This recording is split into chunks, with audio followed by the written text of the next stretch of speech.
Hello guys, today I'm going to show you how to make a bird trap.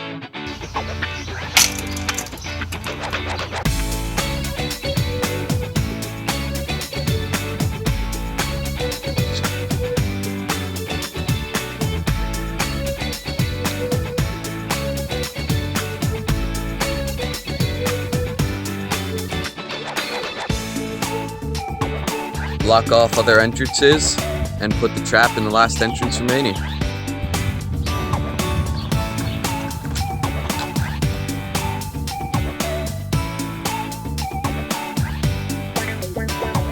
Alright guys, and here we are the next day.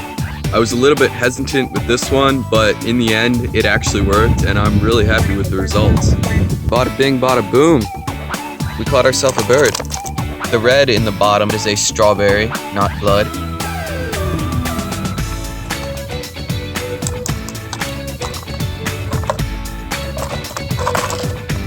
Thank you for watching, and as always, I'll see you in the next video.